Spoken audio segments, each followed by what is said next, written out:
Hello students, कैसे हैं आप लोग। लक्ष्य 2026 में आपका स्वागत है। बच्चों, आज हम फोर्थ चैप्टर क्वाड्रेटिक इक्वेशन इस पर डिस्कस करेंगे।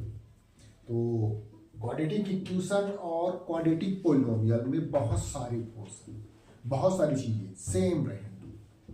तो अगर आपने क्वाड्रेटिक पोलिनोमियल अच्छे से किया है तो क्वाड्रेटिक इक्वेशन के बहुत सारे पार्ट्स अपने आप बन जाएंगे। चलिए देखते हैं क्वाड्रेटिक इक्वेशन में क्या है।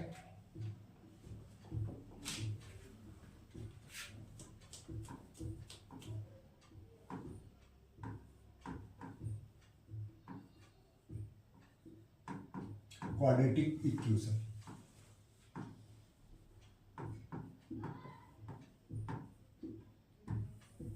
इसका स्टैंडर्ड फॉर्म देखें।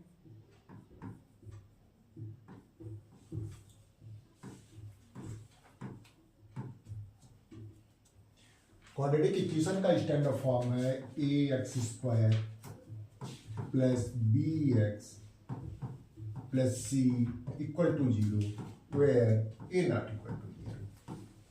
ये क्वाड्रेटिक इक्वेशन का स्टैंडर्ड फॉर्म है। क्वाड्रेटिक पोलिनोमियल अगर आपने जब पढ़ा था तो स्टैंडर्ड फॉर्म था केवल ax² plus bx plus c equal to 0 नहीं, वो इक्वेशन नहीं। तो ये क्वाड्रेटिक पोलिनोमियल हुआ और इसको भी सॉल्व करने के लिए मिडिल टर्म की स्प्लिटिंग करनी है, वो सब सेम रहेगा। क्वाड्रेटिक पोलिनोमियल में हमने क्या पढ़ा था? जीरोस। क्या पढ़ा था? जीरोस। यहां रूट्स पढ़ेंगे। क्वाड्रेटिक पोलिनोमियल है तो एट मोस्ट 2 जीरोस होते थे। क्वाड्रेटिक पोलिनोमियल के एट मोस्ट 2 जीरोस। इसमें exactly 2 roots.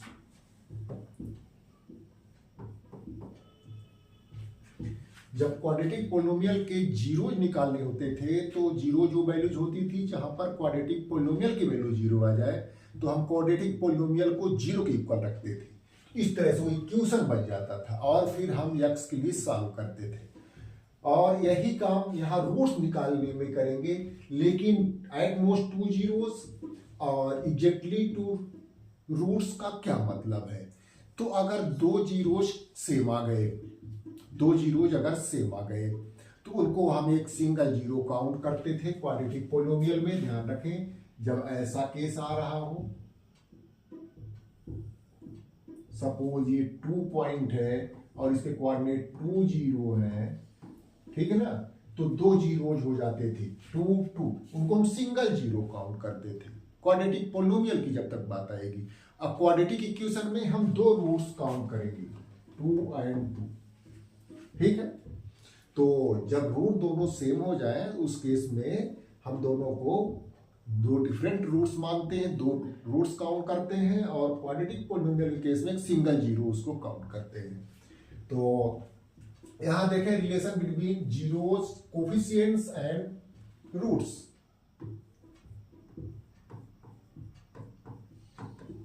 Relation between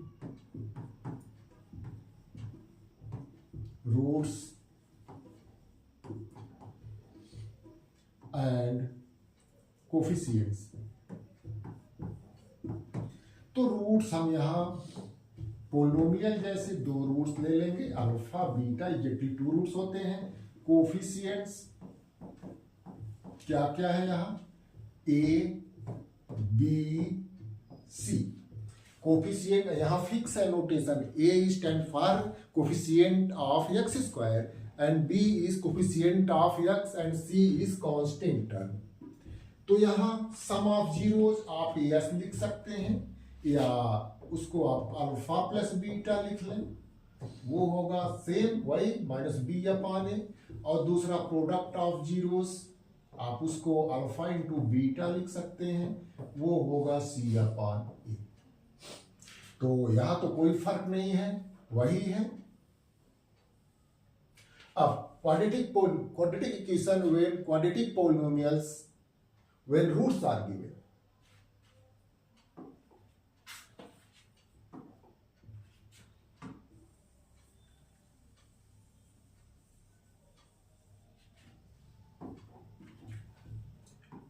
quadratic equation when roots are given,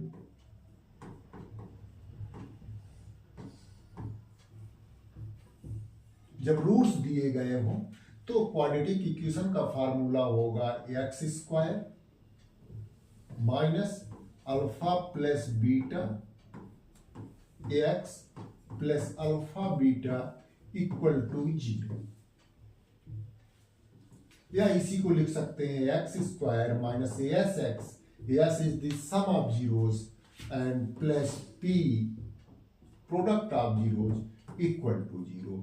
ये फार्मूला दिमाग में रखना है और आप मैच करें कि जब मैं क्वाड्रेटिक पोलिनोमियल बनाया था तो वो इक्वेशन नहीं था, वहाँ राइट साइड में 0 नहीं था, तो हम फ्रैक्शनल पार्ट को एडजस्ट करने के लिए सिंपलेस्ट फॉर्म में लाने के लिए ब्रैकेट के बाहर एक वैल्यू एक कांस्टेंट के रख लेते थे और फिर के की वैल्यू हम दे के पोलिनोमियल को सिंपलेस्ट फॉर्म में ले आते थे। तो यहाँ आपको ऐसा नहीं करना पड़ेगा, इक्वेशन है तो ऑलरेडी जो फ्रैक्शनल पार्ट है आप एलसीएम लेके या किसी नंबर को मल्टीप्लाई करके बोथ साइड में साइड चेंज कर सकते हैं। तो ये हो गया।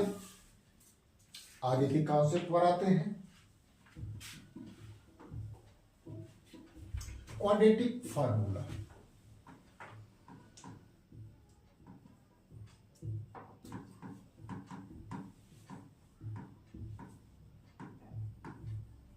क्वाड्रेटिक फार्मूला क्या है? अगर आपका यही स्टैंडर्ड फॉर्म का इक्वेशन हो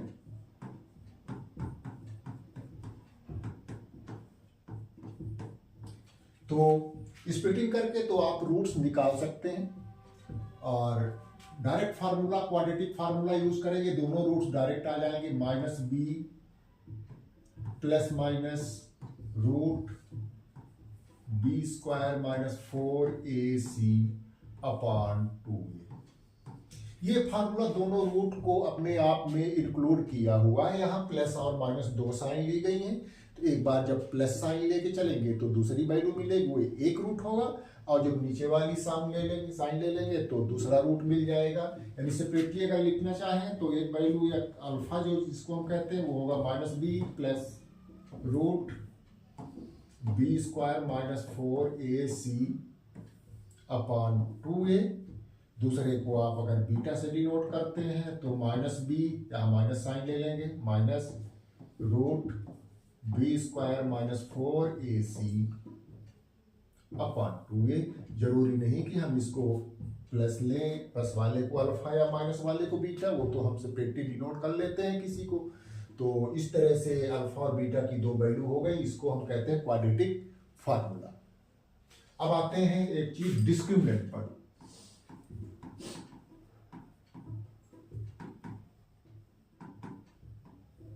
डिस्क्रिमिनेंट क्या है? सपोज डी से अगर लिखे तो इसको अगर जब हम प्रैक्टिकली सॉल्व करेंगे किसी क्वेश्चन को तो क्या क्या काम करना पड़ेगा, ठीक है ना? वैल्यूज रखनी पड़ेगी ए बी सी की, और यहाँ जो बी स्क्वायर माइनस 4ac है इसका स्क्वायर रूट निकालना पड़ेगा। स्क्वायर रूट निकालने के बाद एक रूट निकालने के लिए माइनस बी और प्लस जो स्क्वायर रूट आया वो रखेंगे तो एक वैल्यू मिलेगी, और एक बार फिर वही माइनस बी या प्लस ये जो root b square minus 4ac आया उसको रखेंगे तो दूसरा रूट मिलेगा। तो यहाँ सॉल्व तो सब कुछ हो सकता है, रूट में स्क्वायर रूट में एक प्रॉब्लम है, किसी केस में स्क्वायर रूट रियल नहीं होता, ठीक है? तो अब रूट रियल है कि नहीं है, रूट इक्वल्स है कि नहीं है, और रूट रेशनल होंगे कि इरेशनल होंगे, या रूट रियल नहीं होंगे, तो वो इस चीज पर डिपेंड करेगा, क्योंकि स्क्वायर रूट पूरे रियल नंबर का नहीं आता है। तो इसको बोलते हैं discriminant B square minus 4ac। अब हम डिस्कस करेंगे नेचर ऑफ रूट्स पर।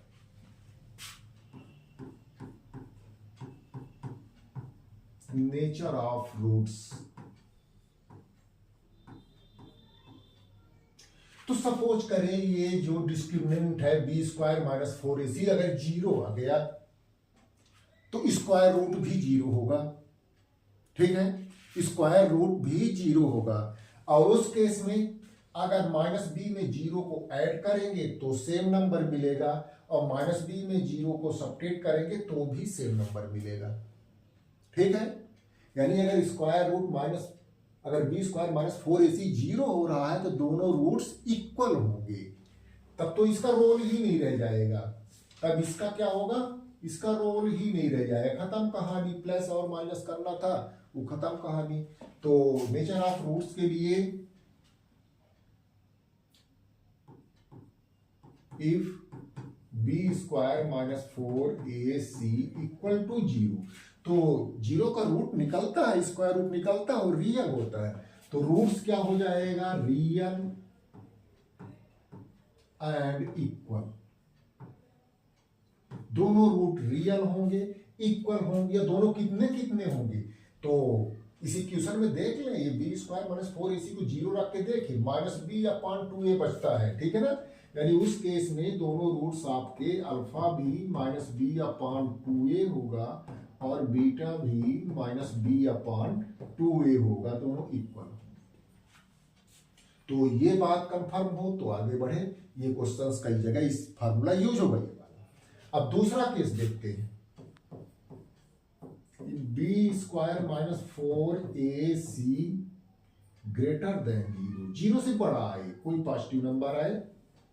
ठीक है, 0 से बड़ा आए कोई पॉजिटिव नंबर आए, तो पॉजिटिव नंबर आएगा, सपोज 16 आ गया, अब उसका स्क्वायर रूट निकालेंगे 4 आएगा, प्लस माइनस 4 पहले से लगा हुआ है। अब माइनस बी में 4 ऐड करेंगे, फिर माइनस बी में 4 सब्ट्रैक्ट करेंगे, दो डिफरेंट नंबर्स आपको मिलेंगे, तो दो डिफरेंट रूट होंगे। पॉजिटिव नंबर का भी स्क्वायर रूट रियल होता है, तो रूट्स क्या होंगे, real and distinct.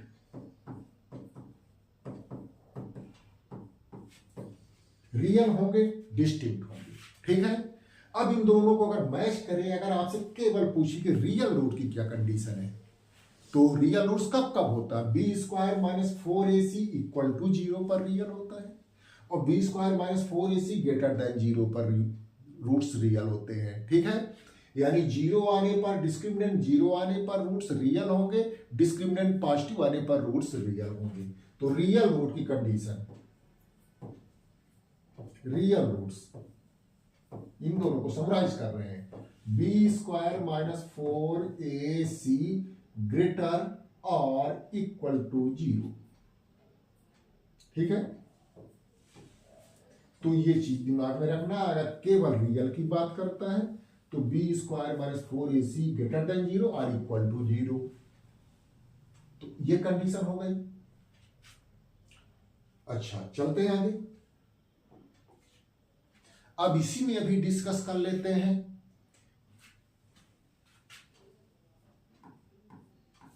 If b square minus 4ac is perfect square,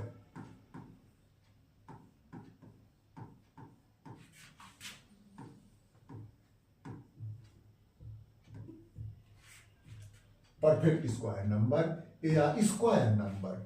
अगर बी स्क्वायर है, फिर से वैल्यू लिखता हूं एक्स की, यहां minus b plus minus root b square minus 4ac upon, अगर ये बी स्क्वायर माइनस 4ac एक परफेक्ट स्क्वायर मिला या स्क्वायर नंबर मिला, स्क्वायर नंबर जिसका जो स्क्वायर रूट है वो नेचुरल नंबर में या इंटीजर में आ जाता है, सपोज 16, ठीक है, 25, 36, 49, 64, 81, 100 ऐसे नंबर आए जिनका पूरा पूरा स्क्वायर रूट आ जाता है। तो ये जो सर्ड का सिंबल है, ये रूट का जो सिंबल है, ये रह नहीं जाएगा, तो रूट्स रेशनल हो जाएंगे। ठीक है, देन रूट्स आर रेशनल, यानी ये रेशनल रूट की कंडीशन हो गई, b square minus 4ac is a perfect square number.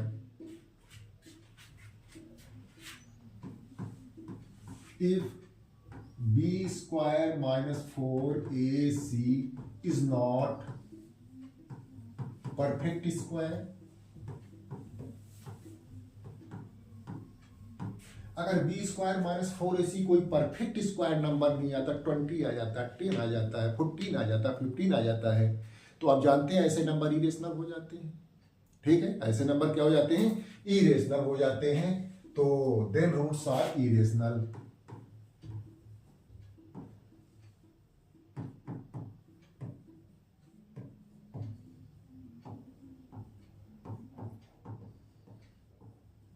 Roots irrational होंगे, और जो इरेशनल रूट्स होंगे वो किस फॉर्म में आएंगे? वो कॉन्जुगेट के फॉर्म में होंगे। वो कैसे होंगे? एक दूसरे के कॉन्जुगेट होंगे। As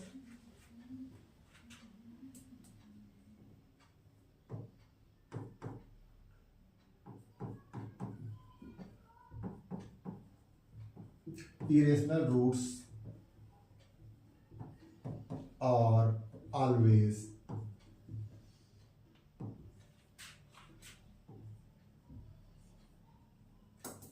conjugate of each other. Conjugate या आप कह सकते हैं रेशनलाइजिंग फैक्टर जैसे होता है। अगर एक 2 प्लस रूट 3 है, ठीक है, तो दूसरा 2 माइनस रूट 3 होगा। 4 प्लस 3 रूट 2, एक 4 माइनस 3 रूट 2 होगा, एक 2 माइनस 3 रूट 5 है, एक 2 माइनस 2 प्लस 3 रूट 5 होगा। एक रूट अगर पता हो गया तो दूसरा ओब्वियसली उसका कॉन्जुगेट होगा या रेशनलाइजिंग फैक्टर होगा। तो ये बात भी दिमाग में रखनी है कि अगर इरेशनल रूट है, इरेशनल रूट कब होगा? जब b square minus 4ac perfect square ना हो तब होगा, और इरेशनल रूट्स ऑलवेज अपने कॉन्जुगेट में आएंगे। ठीक है, एक लास्ट केस डिस्कस कर लेता हूं। ठीक है, if b square minus 4ac less than 0, less than 0 means negative, तो no real roots.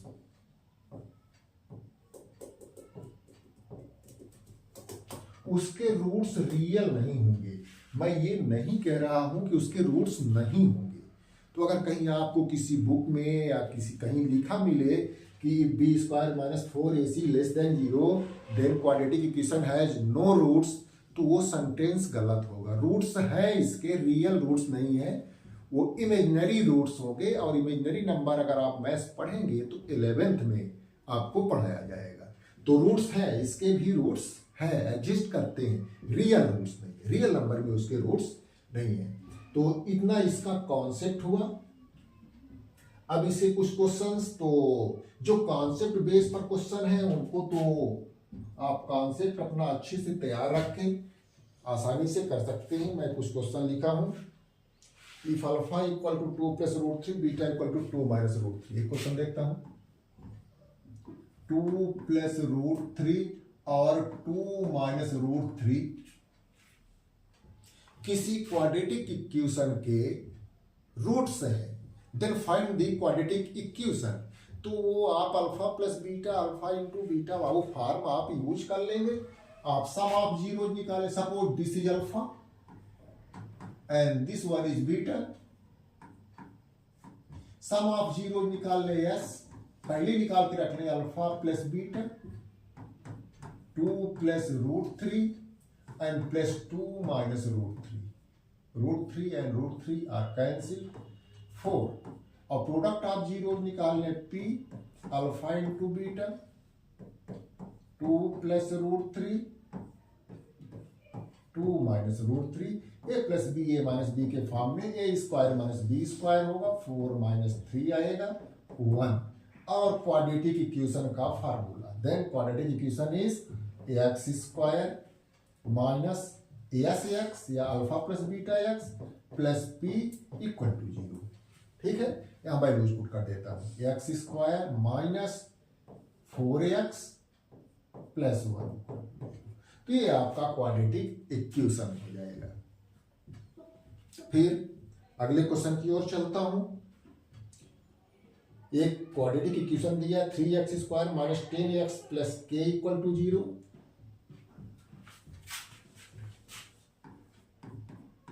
3x² plus k equal to 0।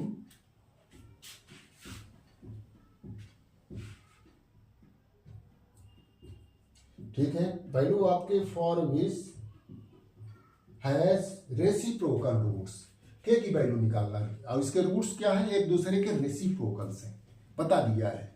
Find the value of k for which this quadratic equation has reciprocal roots. Alpha beta ना let करके let the roots are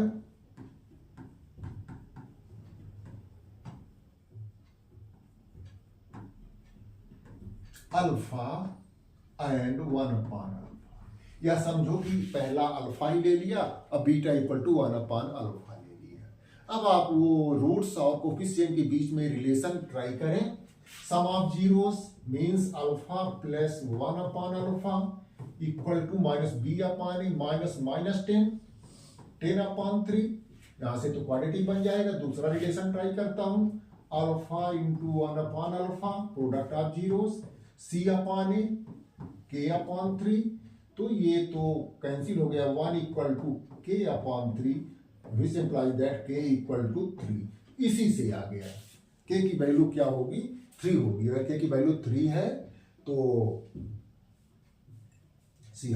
ठीक है, तो roots क्या होंगे, एक दूसरे के रेसिप्रोकल आएंगे। नेक्स्ट क्वेश्चन पर आता हूं।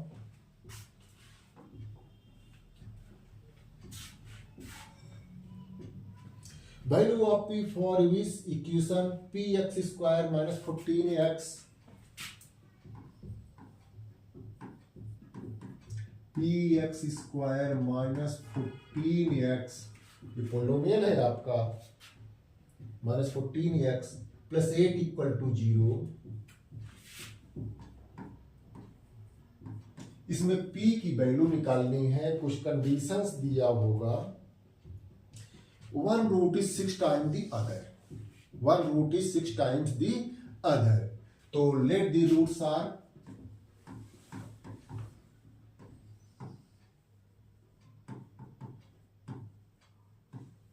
alpha and 6α।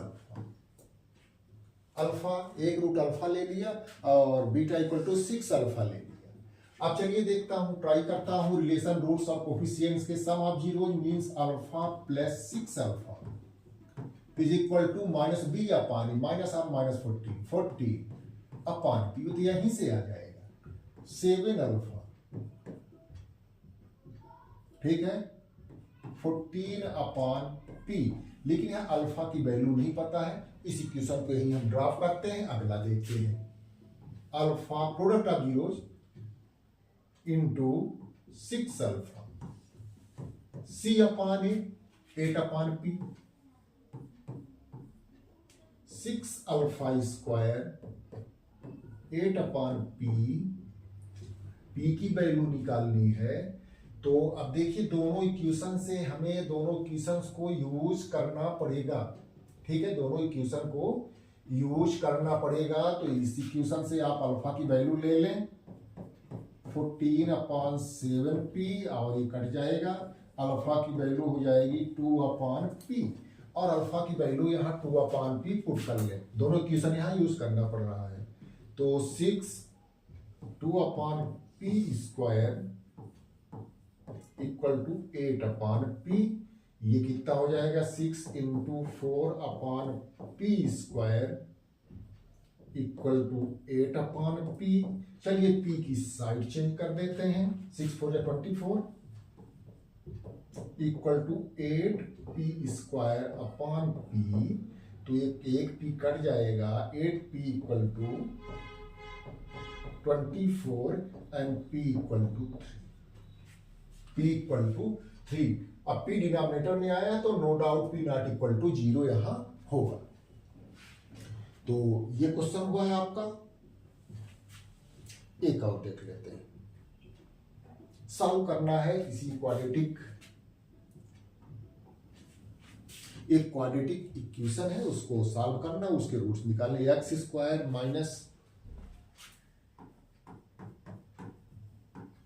Minus √3 + 1x plus root 3 equal to 0।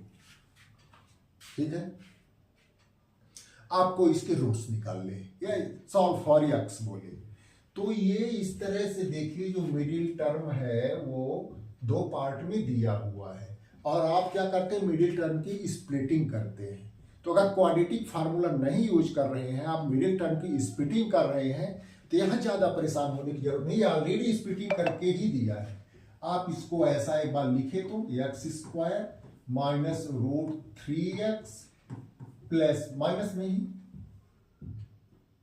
Bracket open होगा तो माइनस यहां भी हो जाएगा, minus 1x plus root 3 equal to 0। ये राइट स्प्लिटिंग है, जो स्प्लिटिंग है आपकी सही है।